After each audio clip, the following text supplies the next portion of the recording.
Mẹ, con không thể chịu nổi đứa em này dù chỉ một ngày nữa. Sao vậy? Trời nóng thế này, bên ngoài chắc phải 39 độ, mà nó cứ đòi ra ngoài chơi, chơi xong lại khóc đòi về.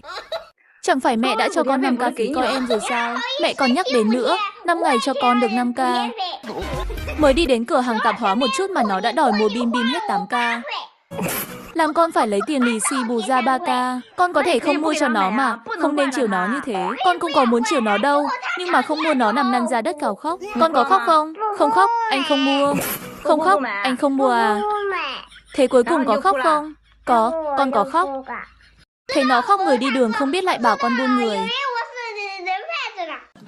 Thôi, mẹ đi mà nhờ người khác trông con cho mẹ. Bây giờ con mà không trông con cho mẹ, thì sau này mẹ cũng không trông con cho con đâu. Thế sau này mẹ có muốn đến viện dưỡng lão không? Lúc đó thì chả có con nào ở đó với mẹ đâu. Thôi được rồi, mẹ trông mà.